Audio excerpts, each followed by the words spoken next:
Hello everyone! So, minor update. Well, if you're seeing a black screen, you already know. I'm pretty close to getting my editing software back. The problem was I couldn't find the product code. I have since found it. Yeah. All I need is a recording software and I can get back to making, well, the shit videos I want to make. Yeah. So, if not, well, bear with me. I haven't actually done a After the Era of Gappies video in quite some time because I wanted to wait till I got the editing situation back, but nah. Also, apparently our clues deactivated from DeviantArt, so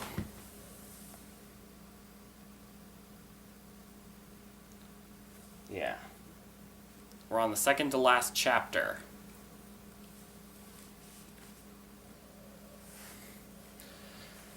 Well, let's get to reading.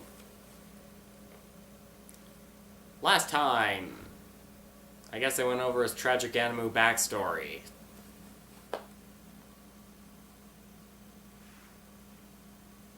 Yeah.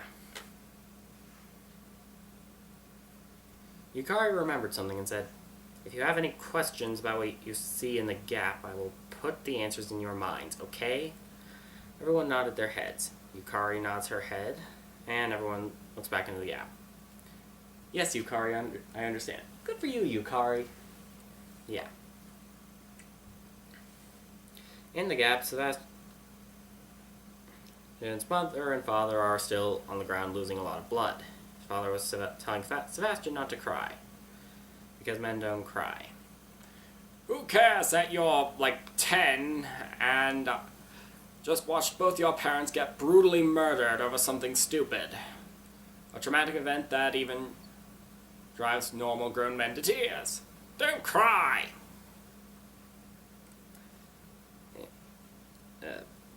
Because he's gonna have to be an adult now. Except I'm pretty sure Mexico does have laws of who is the legal guardian of whom. But being traumatized by the sight of his parents dying in front of him, he took this as men can never cry. Yeah, because he's a child. And he's listening to someone he cares about's dying words. Everyone takes things literally. Father then told him to take his class ring for he can sell it for money. Sebastian was still in denial about the fact that his parents are dying. Funny thing, Ferdinand, back in 1914, when he was shot, he was like, "Yeah, I'm gonna be fine." Because apparently shock is one hell of a drug. Just the blood loss, the adrenaline, human denial, all that stuff just contributes to everything. How far are we? And I haven't even left the first real paragraph. His mother then spoke, telling him to also take her rosary with him too. Asked the Virgin Mary to watch over him. Because they're not going to be around for him anymore. Yes, just say that to a small child already in a traumatic state, who probably understands this. Already. He was confused. With their dying breath, they told him to take their blessed crucifix and run away, before the men wake up or more of them come over and never come back to their house, or he will most likely get killed, and that they loved him. And I know Mexico's not exactly in a good position right now, but, well, why didn't he go to the cops? I'm pretty sure they'd do something. Or maybe that was explained in one of the blocks of text I skimmed over. With that, they finally died. Yeah, I'm pretty sure it should have taken quite a bit longer than that.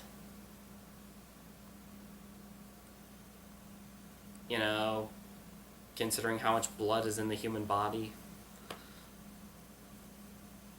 I'm surprised none of them tried to cover the injuries of themselves or the other.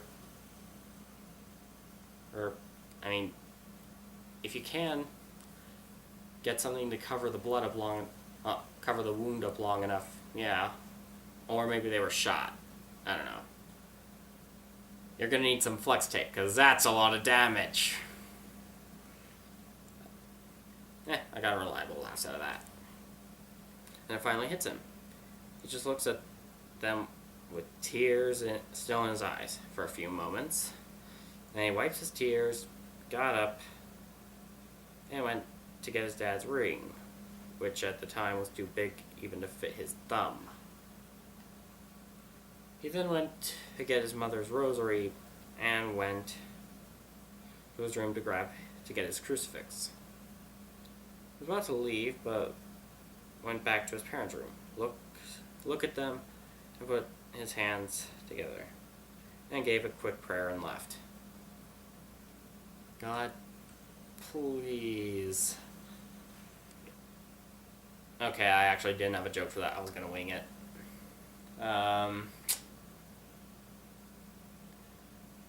Please let my inheritance be grand. You know, why didn't he just take the inheritance? Mexico does have banks. They are in a third world country, you know.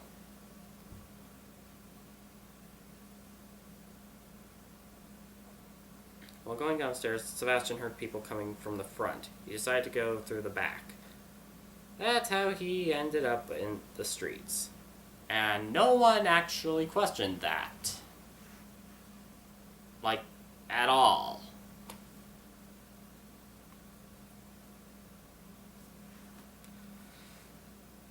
For about 2 years, he was living in the streets of Mexico, still timid and still crying because he still didn't see himself as an adult. Again, I'm pretty sure at least one person, at least in fiction, would see small crying, like 5th grader, or separated from his parents in, Mexico, and would do something. Well, I'm pretty sure the cops are supposed to do that, but what do I know? During those 2 years, he kept up with his boxing, begs for money, food, and learned how to make a fire. So he attended Caveman 101. Even though he needed the money, Sebastian couldn't bring himself to sell his dad's ring. Why didn't he grab more stuff from his folks' place? I mean, whatever happened to it?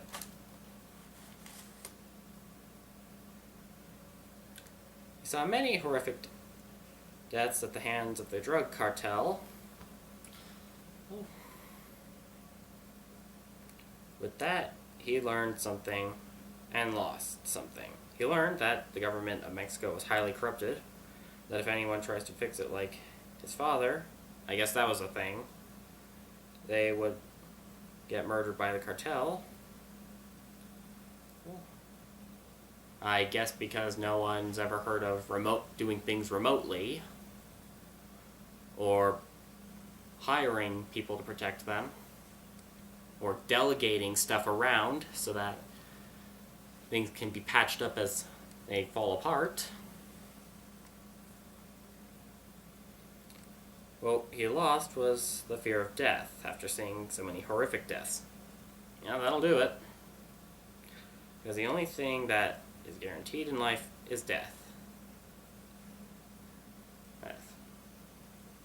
Yeah?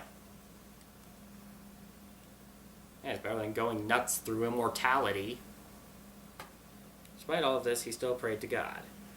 Because if he didn't have someone to talk to, someone to give him a sliver of hope, Sebastian would have lost his mind or more. Yep.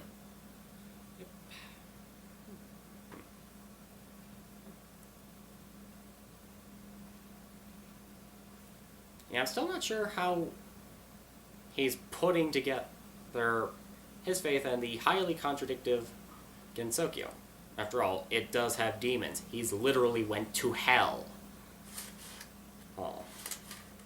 I don't know, it still doesn't make sense to me as, well, nothing's been explained here, and Arcluse's notes actually have also been kind of vague. Yeah. Around this time, he decided to try to go to the US. The only way for him to do that was to go there illegally. I wonder if there are any loopholes.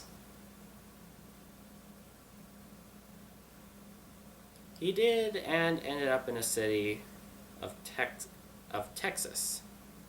For about a year, he just wanders the streets, and he saw some deaths in the hands of thugs and gang members. And also, you know, it's Texas. But not as brutal as the ones he saw in Mexico. Usually. Every now and again... screw it. Forget that joke happened. Around this time, he started to dress like a thug for intimidation and to hide his age. And he didn't just go further north because... Yeah, I mean, if he was just wandering the streets, I'm pretty sure if he was in Texas for that long, I'm pretty sure he could have just hiked up north a bit to avoid some of the Texasier bits. Oops.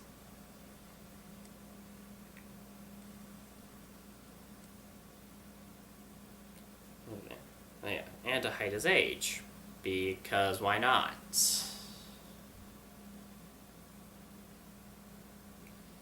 It was at this point that he decided to be a man and stop crying. I thought he already did that. Despite this, he still was mugged. After all, a gang member like 2 or 3 feet taller than him is probably gonna mug him.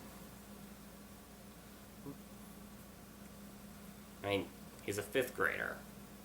I guess 6th at this point, who knows. That's how he got his scars. You wanna know how I got these scars? But it was during one of these muggings that he almost beats up the mugger to death. Sometimes you just gotta cut loose. Despite that, he stops himself before he does and runs away. Hey. Later, Sebastian was conflicted of the fact that he might have become cold-blooded.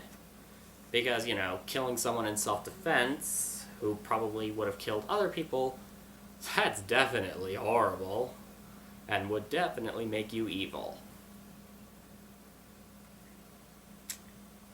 But he later accepted that, at least, he has to be partially cold-blooded, because if he didn't, he would have to die in the cold blood. To die in cold blood. The next year, he found an abandoned apartment complex to live in. Which makes me wonder why it wasn't demolished. Later, he found a job working in the fields. They let him work there because, with the bandana making him look older, the owner was hiring illegals anyway. I'm pretty sure our child safety laws are a bit stricter than our immigration laws. At least until more Republicans get in the government. But, yeah. And I'm pretty sure he'd have to show up in a uniform and not allowed a bandana and whatnot. I'm not sure what the consequence for hiring illegals is, but hiring children? Yeah, I'm pretty sure that is going to land you in more trouble than I probably would predict. Seriously, my answer would probably be a hell of a lot less than the actual result.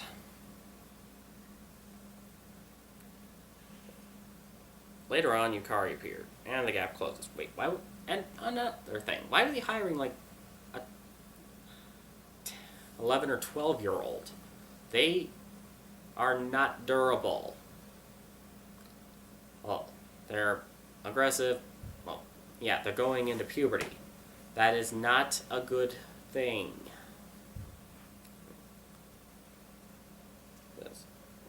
Yukari then looks at everyone and said, and there you go. Everyone was silent. Yukari, Sebastian said, you are a very tough kid. Well, yeah, he nearly beat someone to death. Unless if they were like an 8-year-old. Well, I'm pretty sure that shouldn't have even been physically possible.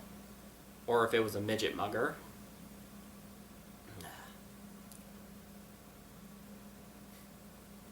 Maddie looks so ridiculous right now. Sebastian then said, what other choice did I had? Other than dying? Well, you could have contacted potential relatives or business partners. I mean, the inheritance had to go somewhere. Could have done more stuff. Could have, I don't know, wanted to speak with whoever the higher-ups of the cartel was to see if you could get a job, but actually, brought explosives. Hey, who knows? There are probably more things I'm not thinking of. Anyways, thank you all for the hospitality. Well, this is a hospital. And then said, of course, but what are you... Sebastian got up and walked towards Yukari. Then asked, after I get my stuff I left in the woods and cloths, can you take me back to the outside world? Wait, why do you want to go back? Back. Unless if you're getting your powers, you have no reason to go. Actually, I'm pretty sure in the Diamond in the Rough canon, you can't use your powers outside of Gensokyo. But let's say you can. And yeah, he still doesn't have them. Why is he going to the outside world? Everyone except Yukari was surprised. Then Kaguya then asked, what? Why? Fashion follower answered, I'm not needed in this world. And I'm definitely not wanted in this world. Still, I'm not sure about you guys, but the only things people in this world want from me is to be gone or me to be dead. I could at least give you all one of them. Except, frankly, it's better off here where you can defend yourself against yokai, remember?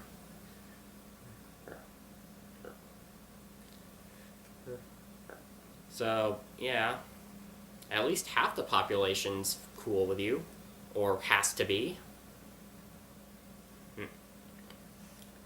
And hey, if you get bored, you can still just wait for the next gappy to set fire to the human village and deal with him. Prove yourself. Come on, it's gonna happen. Raymond then thought, it's right to see Gappy ask Yukari to get them back. It's not exactly wrong to think this way, but... I mean... I don't know why. All I did was leave him out in the cold to die because of what a few idiots did prior. Or because of the Gap Hag, who's breaking her own rules. Now that I think about it, she only went with kids who were reckless, stupid. Yeah, mostly went for like 13 to 18 or so, I think.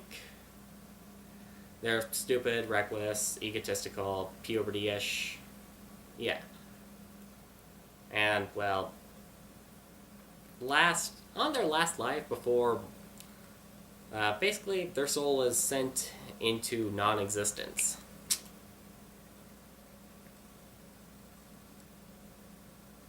Yukari nods her head. If that's what you can't. Sebastian turns to look at Raisa, now standing up, walking towards Sebastian, and said, you have almost nothing out there. At least get your powers and fuck those bitches up. True, but wouldn't it be better if I'm just gone? Hey, you're not wanted in either world. May as well be in the one you're relatively safer in. I mean, come on. There are no Texans there. For now. Oh. After all you told us, after all that we saw, how can we just let you go back to that kind of life? I mean, it's not like you were almost murdered like several dozen times while here. Wait, several dozen? What the fuck am I talking about? Like half a dozen or so.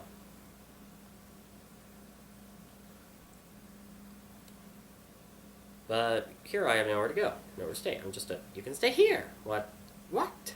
Aaron and Kaguya said at the same time. Ryzen then looks at Aaron and Kaguya. I'm sorry, I should have asked you two first, but please let him stay here. Sebastian has nowhere else to go.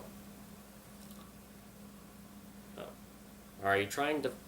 I fully expect Aaron to start asking questions like, are you trying to fill the void that Brawley left? Wait, why the fuck is Aaron letting Yukari in? Don't they hate each other?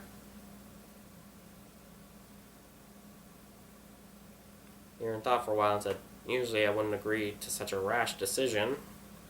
But seeing how this young one does not have bad intentions, and has been through more than a child should, I'll make an exception just this once. It's not like people can change both ways. And it's not like the last gappy didn't do both. A few times. Ryzen found and asked, you hear that? You can stay here, Sebastian. Sebastian looks down. Said, I can, thank you, but I don't want to be a freeloader. Who said you can live here for free? Sebastian turns to Kaguya, who continues, you're going to stay in this residence, you're going to have to be a servant like everyone else, and address me as princess, understand? And also, Ryzen's kind of, after you even though you're not legal. That's what I have to do to have a place to live, but can I still pray to my god? If that's your only request, then yes. Even though, you know, Erin's still a goddess, and she's like literally over there, not 10 feet away. And I think technically Kaguya might be. Reimu's also standing right there, who beats the shit out of other gods on a daily basis. Whom I'm surprised hasn't threatened to murder anyone. And I accept. Thank you, princess. That's a good servant. Even though you'd probably be a better god, even though you don't have any powers. But what if one of the things of Gensokyo tries to get me in? Ryzen then said, we'll protect you. After all, pretty much everyone in this room is either is a stage 4 boss or higher. Hell, Reimu here is beating the shit out of everyone. And I mean everyone. In this and at least 9 other hells. Thank you, but without power, I don't think I would be that useful around here. Reimu then said, despite the fact you don't have powers, you can still participate in spell card battles. How? Magic naturally flows through people in this world, which means you can use it for combat. Yeah. Doesn't she teach people to fly? I forgot to get that thing off of Manny. Yukari answered, well, 2 things. 1, usually gappies like you are going to get your powers sooner or later. 2, training combat spells to outsiders takes a very long time. Really? Oh shit, I missed a line. Really? Then why didn't Yukari teach me when she was teaching me how to store things magically? Anyways, Reimu then said, yes, anyways. Look, how about as a sorry I train you to fly and use spell cards? How's that sound? Even though I did this for other gappies for free.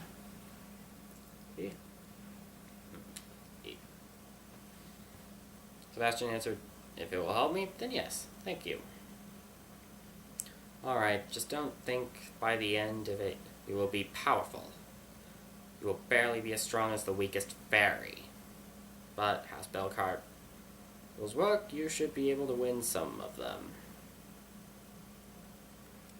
I actually don't... I'm not too sure about spell card rules, but why is it that Reimu, Marisa, Sane, etc. get to just fire continuously upward and get to use the same spell card umpteen number of times, but have to charge it up? And everyone else, even if they're the aggressor, has to use the weird-ass patterns and finite spell cards.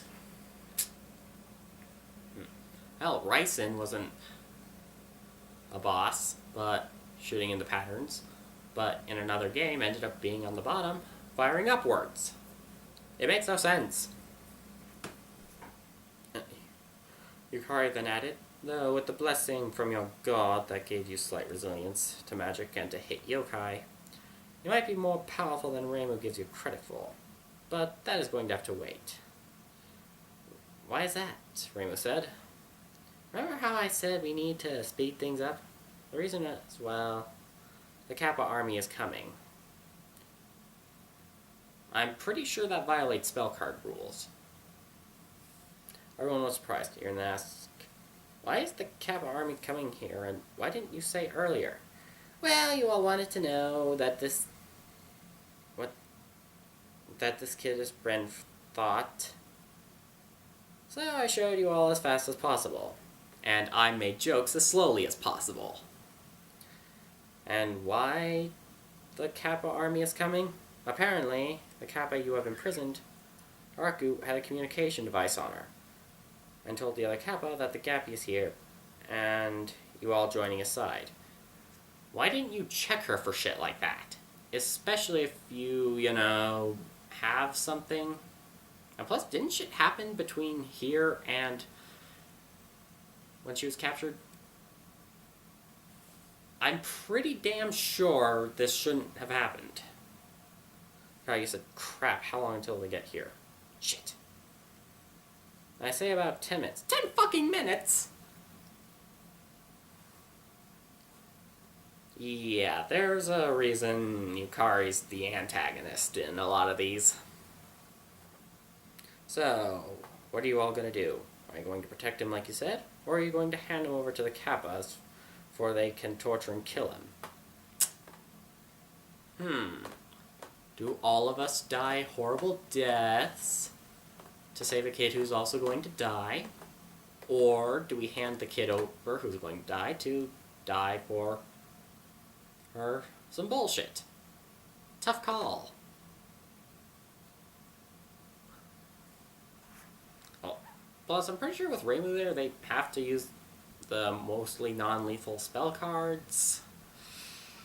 So, yeah. I should brush up on Toho lore.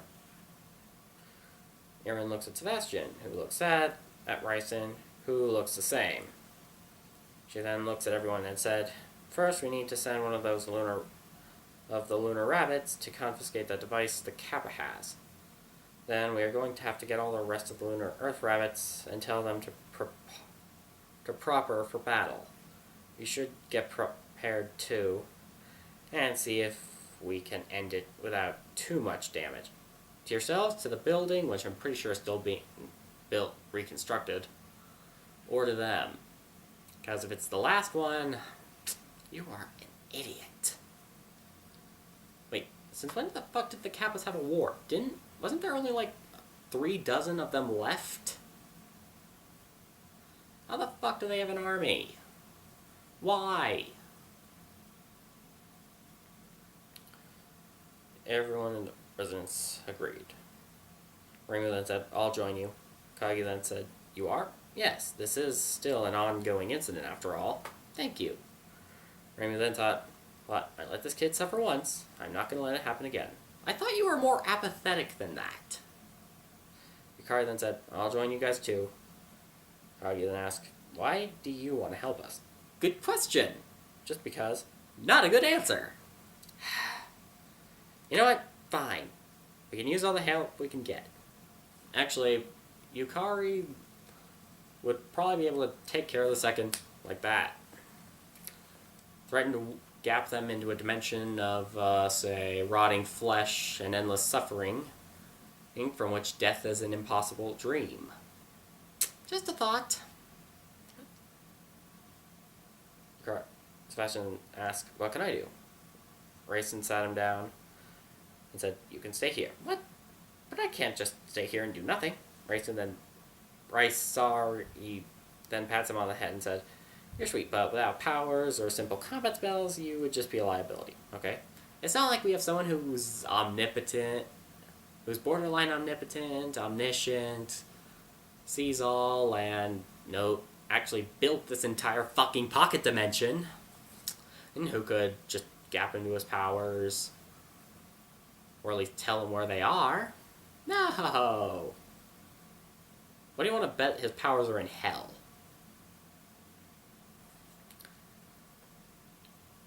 Well, trick question, because that's 99% of the fucking... forget it. Everyone except Sebastian left the room, but Kiwi stopped at the door, not looking, Sebastian said. And she said, I really am sorry. I may... Well, for what? You only almost got him killed, basically sent him on a long journey that almost got him killed like a dozen times, almost got him killed, and sparked a fucking war.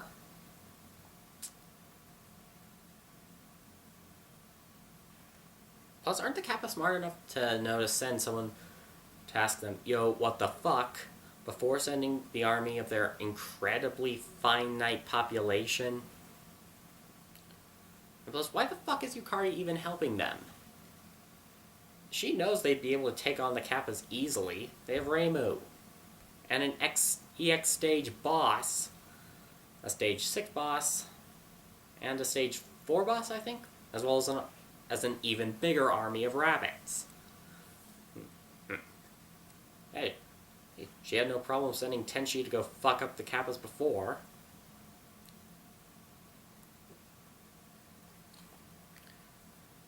Then she left, Sebastian looking down and sighs. About a minute passed, and Sebastian is still sitting down. I was talking to himself. I know Ryson told me to stay, but this is going on because of me. What can I do to stop this? I don't have a joke for this. You truly want to help? Surprised, Sebastian stands up and turns around to see Ron. Then said, where did you come from? Ron gets closer to Sebastian and answered, Yukari brought me here. Now, I will ask again, do you truly want to help? Yes. Block a text and my mouth is getting dry. If that's truly how you feel, I have 3 options for you.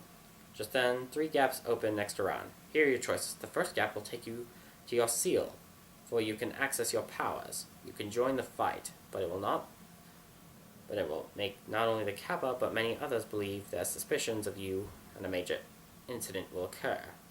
Second gap will take you to the outside, where the battle is going to happen. To prevent it and many more bloodshed along the line, you will have to surrender your life to the Kappa. And the third and final gap will take you back to the outside world to save yourself. But if you do, most of Gensokyo will think that the House of Iente, the Hakuri Shrine Maiden, me, Yukari-sama, and Shen help a dangerous gappy escape unpunished. I'm pretty sure they already know about you and Yukari. And I'm pretty sure they're not surprised or capable of doing anything, given, pretty sure you're about a stage 5 boss. And Yukari literally built a fucking pocket dimension and is borderline omnipotent. And thanks to wormholes and her immense knowledge and age. That's how we yokai work, right? Hell, they're the ones who brought you, Brawley, Arcluz, and Arturo, and tons of other gappies in. No one would be surprised.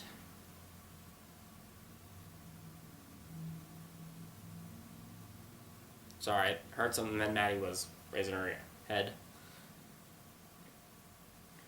Is that really my only options? Well, you can stay here and hope for the best, but I wouldn't hold my breath. What do you mean?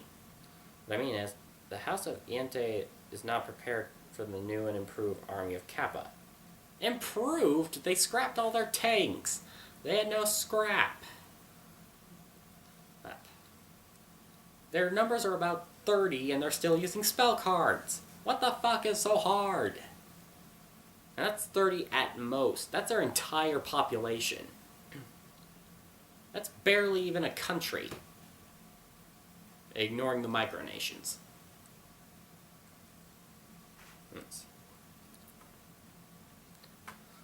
Hell, that's only slightly higher than the population of Kickassia.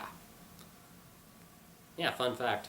During the movie Kickassia, Channel Awesome Thing, the leader of Molossia, Kevin Baugh, actually put on the history page the invasion of Kickassia. Yeah. Molossia is real. They have a website, and they put a movie in their history page, and it's all fucking hilarious.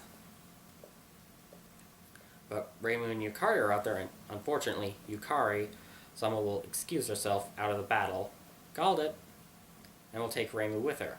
Why? I'm pretty sure Reimu's gonna beat the ever-living shit out of her for that. Whether she want to or not. In other words, some of the new beings in Tokyo that listen and cared for you are going to be utterly defeated, just to protect you. And you're not telling anyone else because, oh yeah, Yukari, never mind. Sebastian is visibly shaking. I'm sorry, but now you understand your options. What will you choose? Did Yukari open those gaps? Whatever. So, chapter 24. Yeah, shit hit the fan. What can I tell you?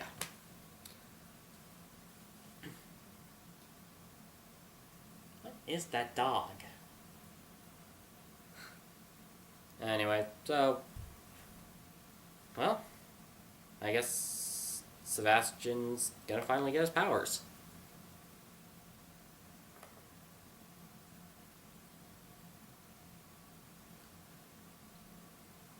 Yeah. Let's hope the story wraps up nicely.